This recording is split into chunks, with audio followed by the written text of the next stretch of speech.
안녕하세요. 풋볼 주크박스입니다. 오늘 다뤄볼 콘텐츠는 경기가 아니고요. 선수 한 명입니다. 바로 주드 벨링엄에 관한 얘기 한번 해보도록 하겠습니다. 오늘도 역시 송영주 해설위원과 함께 이야기 나눠보겠습니다. 안녕하세요. 네, 안녕하세요. 네, 벨링엄 정말 뭐 그 값을 제대로 하고 있는 선수라고 좀 정의하고 싶어요. 네. 크레이지 모드죠. 예. 너무 잘해요. 지금 라리가는 사실 두 명의 선수에게 좀 시선이 집중되고 있고 이 두 명의 선수를 보면서 흥분하고 있습니다. 레알 마드리드의 주드 벨링엄, 바르셀로나의 라민 야말. 근데 이제 주드 벨링엄 같은 경우에는 지금 이 순간 꼭 다뤄야 돼요. 네. 왜? 시즌 초반 3경기 연속골에다가 그 8월에 이달의 선수로 선정이 됐습니다. 맞습니다. 그렇기 때문에 주드 벨링엄은 지금 꼭 다뤄야 되고 2주 뒤에 라민 야말이 골을 넣었을 때 네, 라민 야말의 첫 골 소식과 함께 돌아오겠습니다. 네, 또 저희가 녹화 전에도 야말 엄청 또 아끼는 멘트를 네. 또 많이 하셨더라고요. 설레발은 필패인데 너무 설레발을 떠나요? 아닙니다. 네. 그만한 활약을 또 펼치고 있는 야말이고 무엇보다 야말과 함께 지금 라리가를 거의 뭐 정복하고 있다 이런 표현이 무방할 정도로 벨링엄의 활약도 정말 대단한데요. 그러니까 주드 벨링엄은 여러 번 말씀드렸지만 큰 육각형의 선수예요. 네. 지금 완성 단계에 있는 선수입니다. 아니 지금 이 순간 이런 활약을 펼치는데 완성 단계가 아니라 발전하고 있다? 그러면 이 선수는 대체 어디까지 성장하고 네. 어디까지 올라갈까요? 제가 생각할 때는 이 선수가 갖고 있는 재능 자체가 너무 다양하고 그 능력들이 너무 꽉 차 있기 때문에 네. 주드 벨링엄은 보는 재미가 있고요. 또 하나 라민 야말은 성장하는 걸 보는 재미가 있는 선수죠. 아직 어린 선수니까. 그렇죠. 16세에 불과하니까 이 선수가 어떻게 성장하는지 보는 재미가 있을 겁니다. 네. 그것도 그렇고 이제 벨링엄은 정말 어디까지가 이 선수의 정말 한계인가 저는 그 의문이 들 정도로 정말 대단한 선수라고 저도 생각이 드는데 주드 벨링엄 선수가 2003년생이에요. 네. 지금 주드 벨링엄 선수가 26살, 7살이 아닙니다. 20살이에요. 저도 나이 볼 때마다 흠칫흠칫 놀라요. 네. 네. 근데 이 3살. 선수가 도르트문트에서 쓴 역사, 잉글랜드 대표팀의 중심으로 활약하는 그 과정, 그리고 레알로 이적하고 레알에서 이 시즌 초반에 3경기 연속골 넣은 거 보면 네. 이건 슈퍼스타죠. 그렇죠. 네. 예. 저희가 또 이 벨링엄 어떤 선수인지 그리고 어떤 활약으로 레알을 이끌고 있는지 또 브리핑을 해보겠습니다. 클럽을 이제 거쳐간 걸 보면 굉장히 좀 잉글랜드 선수치곤 특이한 커리어다. 저는 이렇게 생각이 들어요. 네, 이거 버밍엄에서 등장을 했잖아요. 네. 그래서 버밍엄에서부터 이 잠재력은 높게 평가를 받았습니다. 그러면서 도르트문트로 이적했죠. 그리고 도르트문트에서 성장을 하면서 결국은 이제 레알로 이적하게 되는데 잉글랜드 선수들 중에서 소속팀에서 기회를 잡지 못해서 뛰어난 잠재력을 갖고 있는 자원들이 독일 무대로 가서 성장하던 시기가 있어요. 네. 그게 좀 유행처럼 그런 적이 있어요. 산초도 그렇고 그렇죠. 주드 벨링엄도 그렇고 그런 상황에서 이제 독일 무대에서 성장을 했고요. 그리고 도르트문트에서 매 시즌 발전하는 듯한 느낌이 좀 들었거든요. 네. 그런데 이제 월드컵 직전에는 약간 정체된 거 아니야? 이런 느낌이 들었는데 월드컵 때 너무나 뛰어난 활약을 너무 펼치면서 잘했죠. 네. 그러면서 이제 레알 마드리드로 오게 된 거죠. 네, 이 월드컵에서의 활약도 정말 뭐 세계적인 선수로 어쨌든 발돋움하기 위해서는 그런 메이저 대회에서의 임팩트 워낙에 또 중요한데 그것도 이미 보여줬다. 네. 사실 잉글랜드 대표팀이 메이저 대회에서 상당히 고전을 많이 했잖아요. 네. 이 월드컵을 한 차례 우승하긴 했습니다. 자국 월드컵에서. 네. 그렇긴 한데 메이저 대회에 나가면은 8강 또는 16강 그 위치에서 계속해서 탈락하는 모습이 있었거든요. 그랬죠. 그래서 이름값에 비해서 성적을 못 낸다는 얘기가 있었지만은 최근 들어서는 그러지 않거든요. 최근 들어서는 결국 프리미어리그가 발전하면서 프리미어리그에서 스타가 나오고 그 스타들이 결국 잉글랜드 대표팀에서도 실력을 발휘하는 해리 케인 같은 정말 다재다능한 스트라이커가 등장하지 않았나. 주드 벨링엄 같은 천재형 미드필더가 등장하지 않았나. 네. 정말 잉글랜드 대표팀도 구성 자체가 너무 좋아졌거든요. 네. 그러면서 결국은 이제 잉글랜드도 성적을 내고 있는 거죠. 그렇죠. 네, 뭐 대표팀에서의 활약도 있지만 뭐 분데스리가에서 워낙에 뭐 거의 베스트급 활약을 펼쳤던 지난 시즌의 벨링엄이었습니다. 스탯만으로 봤을 때는 분데스리가 31경기 출전, 8골, 5개 도움을 기록했어요. 뭐 거의 중원에서 거의 살림꾼 역할 그리고 스탯까지도 생산하는 그런 벨링엄의 모습을 확인할 수가 있었습니다. 그러니까 주드 벨링엄에게 아쉬움이 있다면 지난 시즌 분데스리가 우승하고 왔어야 돼요. 아, 그렇죠. 네, 막판에 결국 무승부를 거두면서 우승에 실패를 했었거든요. 그러면서 바이에른 뮌헨이 우승을 했었는데 그 부분이 주드 벨링엄에게는 굉장히 아쉬운 부분이 아닌가라는 생각이 드는데 이 선수의 활약만 놓고 봤을 때는 어마어마했죠. 네, 그때 우승 트로피를 팬들에게 선물하고 이렇게 가겠다 뭐 이런 인터뷰도 했던 게 기억이 나는데 어쨌든 레알 마드리드에 입성을 했습니다.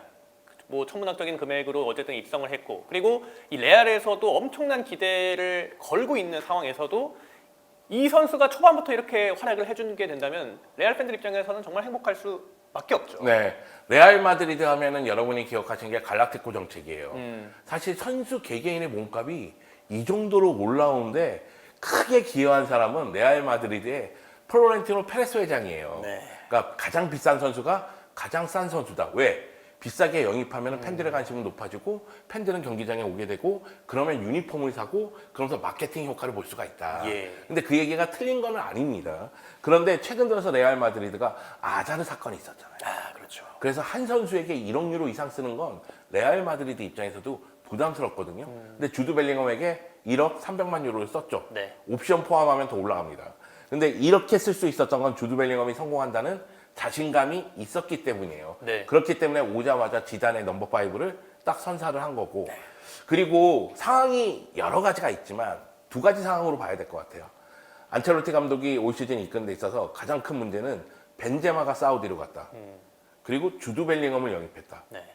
그럼 여기서 어떻게 해야 되느냐? 그렇죠. 그래서 기존의 4-3-3이 아니라 주드 벨링엄에게 조금 더 자유를 주는 4-3-1-2 포메이션으로 바꿨단 말이에요. 예. 확실한 해결사가 없다면 오히려 스피드, 드리블, 그리고 득점력을 갖고 있는 비니시우스 그리고 언제든지 큰 경기에서 골을 넣을 수 있는 호드리그를 투톱으로 쓰고 이 두 선수가 벌려줬을 때 그 공간 쪽으로 주드 벨링엄이 들어가면서 마치 제로톱처럼 움직이면서 주드 벨링엄의 득점력을 이용하자 이런 생각이었는데 저는 이 계획을 봤을 때 그럴 수 있다. 그럴 수 있다. 왜? 안첼로티 감독이 카카를 썼던 기억이 있기 때문에 그렇죠. 예. 이렇게 쓸 수는 있는데 그렇다고 해서 주드 벨링엄이 미친 듯이 골을 넣을 거라고는 예상하기 어렵죠. 예상하기 어렵죠. 네. 근데 벤제마의 빈자리를 메운 선수가 주드 벨링엄이 됐어요. 네. 지금까지 양상으로만 봤을 땐 그렇습니다. 아니 모든 경기에서 주드 예. 벨링엄이 골을 넣고 있잖아요. 세 경기에서 4골 1개의 도움이면 이건 뭐 미친 활약이거든요. 그렇죠. 예. 기본적으로 일단은 뭐 육각형 미드필더니까 뭐 다재다능한 미드필더, 뭐 패스, 시야, 기동력, 체력 다 좋은 선수인데 스탯 생산력이 유난히 또 좋은 선수다 보니까 이런 것도 충분히 안첼로티 감독이 과감하게 기용한 이유이기도 하지 않나 이런 생각도 해봅니다. 그러니까 주드 벨링엄이 공격을 전개할 때 모습 보면 드리블도 뛰어나죠. 그렇긴 한데 볼이 없을 때 움직임을 통해서 박스 안쪽으로 들어가고 그때 위치 선정이 좋아요. 그런 거 있잖아요. 얼떨결에 나한테 볼이 왔을 때 예. 그걸 어떻게 처리하느냐. 근데 그때 너무나 침착해요. 맞습니다. 그러면서 골을 넣는 경우가 있거든요. 그러니까 주드 벨링엄 같은 경우에는 뭐 헤더골을 넣었던 장면, 셀타비고전도 어떻게 보면 약간 흐른 듯한 볼을 헤더로서 마무리 짓는 듯한 느낌이고, 그랬죠. 네. 그리고 알메리아 전 골도 이 발베르데의 헤더를 문전에서 받아서 네, 처리하는 것도 준비되어 있지 않은 상태 같은데 그 상황에서 그렇죠. 처리를 하더라고요. 네. 그런 거 보면서 야 문전에서 진짜 침착하구나 그런 생각이 좀 들었고요. 그리고 4-3-1-2라고 해서 이 선수가 공격에만 집중하는 건 아닙니다. 활동량도 있고 압박 능력도 있고 또 수비 라인에서 계속해서 움직이면서 태클로서 끊거나 볼을 탈취하는 모습도 있으니까요. 그래서 저희가 큰 육각형이라고 얘기하는 거 아니겠어요? 네. 그러다 보니까 주드 벨링엄의 활약에 레알 마드리드 팬들이 다 흥분할 수밖에 없죠. 네, 그렇죠. 이 4-3-1-2라는 포메이션이 사실 현대 축구에서 그다지 많이 활용하는 전술은 아니잖아요. 네. 물론 그때의 그것과 현재의 4-3-1-2는 뭐 역할이 다를 수도 있지만 그런데 한번 돌아보면 지단 감독 시절에 챔피언스리그 3연패 했을 때 이스코 시프트라고 예. 네, 이스코를 스트라이커 밑에 배치한 적이 있어요. 그것 효과를 본 적이 있거든요. 아마 안첼로티 감독은 그때를 좀 떠올리면서 벤치마킹 했을 수도 있습니다. 네. 근데 안첼로티 감독이 지금 짜는 전술들 보면 결국 발베르데를 오른쪽 측면에 배치하다가 수비 시에는 4-4-2로 바꾸는 그 전술로 챔피언스리그 우승했거든요. 네. 그리고 지난 시즌 보면은 4-3-3을 그대로 유지하는 모습이었고 비니시우스에게 1차적으로 돌격대장 역할을 맡기는 그런 모습이 상당히 많았는데 올 시즌은 프리시즌부터 벨링엄을 위한 전술을 썼고요. 다만 플랜 B도 존재를 합니다. 호셀루가 들어가면서 네. 4-3-3으로 바뀌기도 합니다. 호셀루는 어쨌든 뭐 정통 스트라이커에 가까운 유형이기 때문에 어쨌든 벤제마의 역할을 호셀루가 담당을 하려고 영입이 된 거긴 하지만 벨링엄이 대체할 줄은 사실 잘 몰랐습니다. 네. 그러니까 비니시우스는 비니시우스 역할을 하다가 최근에 부상을 당했죠. 네. 그리고 이제 호드리구는 1라운드 빌바오전에서 골을 넣기도 했고요. 근데 이제 호셀루 선수가 지난 경기에서 이 벨링엄의 골을 도와주긴 했는데 호셀루의 활약은 뭐 출전 시간이 제한적이다 보니까 그럴 수밖에 없다고 이야기한다면 할 말은 없지만 아쉬운 건 사실이죠. 네. 아무래도 뭐 호셀루가 아쉽지만 그래도 벨링엄이 그 역할을 해주고 있기 때문에 레알이 굉장히 좋은 모습 3연승을 이어가고 있다고 생각이 듭니다.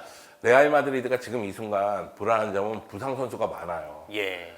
크루토아 골키퍼 부상당해서 케파 골키퍼 임대 영입했잖아요. 거기다 밀리탕도 십자인대 파열되었잖아요. 네. 거기다가 비니시우스마저 부상을 당했단 말이에요. 그러다 보니까 부상 선수들이 많은 것이 발목을 잡을 수도 있는 상황인데 수비 쪽은 어떻게 해서든 메웠어요. 케파를 임대 영입하든 아니면 중앙 쪽에 리디거하고 알라바를 배치를 하든 그러면서 어느 정도 메웠는데 공격은 이야기가 다릅니다. 네. 비니시우스가 차지하는 비중이 정말 크거든요. 너무 크죠. 그리고 비니시우스의 움직임에 따라서 주드 벨링엄에게 공간이 생기는 경우가 많았거든요. 그러다 보니까 다음 경기가 레알 마드리드에게는 매우 중요해요. 사실 레알 마드리드 홈 경기장 산티아고 베르나베우가 리모델링 중이었잖아요. 그래서 개폐식 지붕에다가 뭐 360도 화면 생기고 뭐 다양한 모습으로 탈바꿈한다 이런 얘기가 있는데 4라운드 헤타페전 홈 경기 치릅니다. 네. 지금 3라운드까지 레알 마드리드는 원정 경기만 치는 거예요. 네. 드디어 헤타페를 상대로 홈 경기를 치르기 때문에 산티아고 베르나베우가 어떻게 바뀌었는지도 볼 수도 있고 또 안첼로티 감독이 비니시우스가 부상이니까 과연 4-3-1-1을 유지할 것이냐 4-3-1-1을 유지한다면 호드리고 호살루냐 호드리고 뭐 브라임 디아스냐 그것도 좀 보는 재미가 있고 또는 4-3-3으로 바꾸지 않을까 예. 그런 생각도 들고 그래서 헤타페전이 레알 마드리드 입장에서는 상당히 중요한 경기다. 네, 여러모로 좀 중요한 경기다 네. 이렇게 말씀을 하신 것 같고요. 이 벨링엄은 어쨌든 그렇게 말씀하신 대로 전술적인 활용도가 굉장히 폭넓게 쓸 수 있는 선수라는 생각이 듭니다. 그리고 이 선수가 얼마나 더 성장할지 지켜보는 것도 라리가 팬들 그리고 특히나 레알 팬들 입장에서는 더없이 행복한 일일 것 같아요. 지금 이 순간은 기대 이상이거든요. 네. 그런데 주드 벨링엄이 많은 골을 넣어주는 건 좋아요. 그렇다고 해서 주드 벨링엄에게 득점 의존도가 높은 건 문제가 있죠. 그렇죠. 예. 왜냐하면 올 시즌 레알 마드리드가 넣은 골이 총 6골인데 그중에 4골이 주드 벨링엄이니까요. 그렇기 때문에 다른 공격수들도 골을 넣어줄 필요성이 있고요. 그리고 주드 벨링엄이 경기에 미치는 영향력 자체를 계속해서 높은 수준으로 유지하는 게 중요합니다. 그렇죠. 그래야지만 레알 마드리드 공격이 돌아가거든요. 그런 측면에서 봤을 때는 주드 벨링엄 어깨가 너무 무거우면 주드 벨링엄도 좀 시즌이 흐르면 흐를수록 고전할 가능성도 있기 때문에 안첼로티 감독이 관리를 해주면서 주드 벨링엄이 잘 뛸 수 있는 전술을 계속해서 유지하고 주드 벨링엄을 신뢰하고 밀어주는 게 중요하지 않나 네. 그런 생각이 듭니다. 사실 어린 선수잖아요. 이제 20살입니다. 네. 어린 선수에게 모든 전술을 이제 집약시키고 의존하는 거는 바람직하다고 저도 생각이 들진 않기 때문에 이 선수가 어쨌든 관리를 받아야 함은 분명합니다. 하지만 이 선수의 이 활약 그리고 이 클래스 보는 재미가 계속해서 쏠쏠하게 이어질 것 같아요. 앞으로도 이제 벨링엄의 활약 계속해서 지켜보면서 저희도 다음 더 재밌는 축구 콘텐츠로 돌아오겠습니다. 감사합니다. 감사합니다.